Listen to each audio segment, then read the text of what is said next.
Assalamualaikum warahmatullahi wabarakatuh. Sampurasun, tepang deui sareng Ibu dina pangajaran bahasa Sunda. Dina banget ayeuna Ibu bade ngadugikeun materi ngeunaan carita wayang.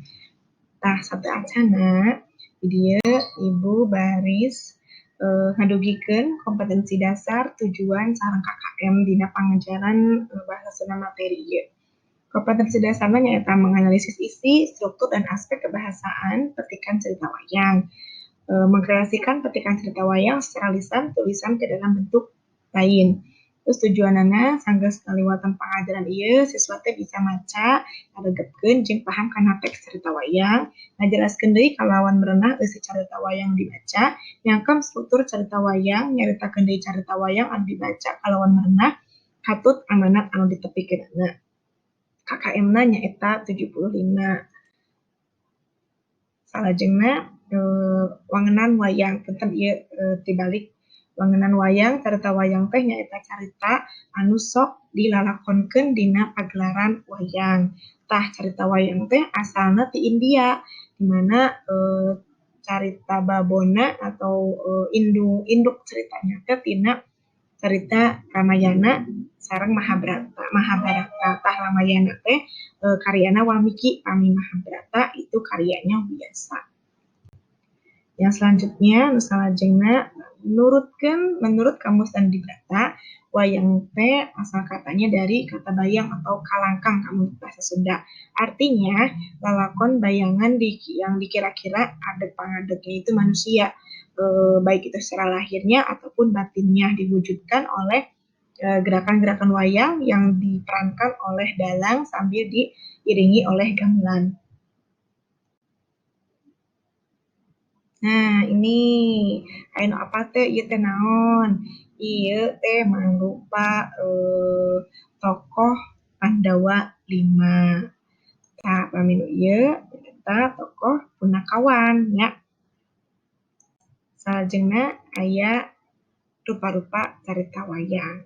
Aya wayang golek nyata lakona tina carita Mahabharata dan Ramayana, wayang cepak lakonnya itu Amir Hamzah dari tanah Arab, wayang klitik atau krusil lakonnya Damar Wulan dan Menak Jingga, wayang potehi lakonnya dari negeri Cina.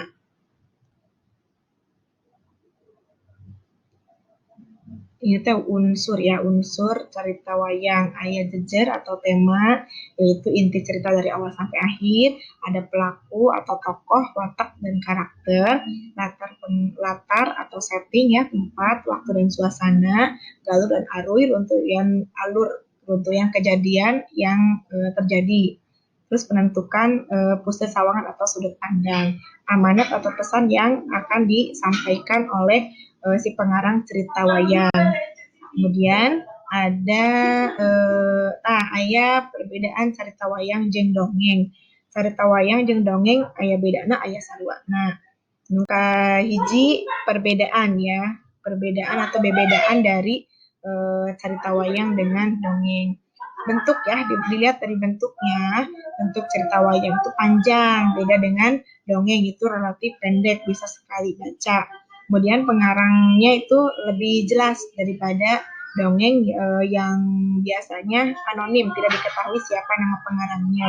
Di pagelaran wayang ada bagian-bagian cerita wayang seperti Murwa, Kakawen, dan Nyandra. Dan kalau di dongeng itu hanya cukup didongengkan saja. Cerita wayang biasanya dipertunjukkan oleh banyak orang, tidak hanya satu orang. Sedangkan ngadongeng mah cukup sendiri saja.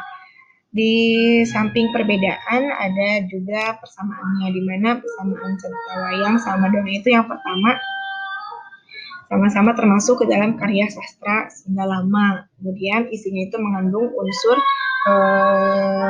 omongan atau tak mungkin ya, biasanya menyebar secara lisan, melewati lisan ya. Kemudian di sini ada istilah pewayangan. Yang pertama ada Kakawen, Murwa, Nyandra, Suluk, Garap, Natawacana, Nayaga, dan Juru Alog. Masing-masing di sini ada pengertiannya ya. Kakawen itu kawian atau yang biasa dinyanyikan oleh dalang. Kalau Murwa itu biasanya dalang memulai cerita wayang. Kalau Nyandra itu Natal menyebutkan satu-satu wayang yang akan diperankan. Kalau Suluk itu Siloka atau menggambarkan satu hal dengan cara dinyanyikan oleh dalang. Kemudian Garak itu adalah cara memerankan wayang. Antara Wacana, ceritaan dalang. Mayaga itu adalah orang yang menabuh gamelan. Juru alok adalah sama dengan sinden, tapi ini sinden laki-laki. Biasanya untuk meramaikan lagu atau pegelaran wayang itu sendiri. Oke, panjang. Mungsa kita mengkapi hatur. Kita nuhun, sampurasun.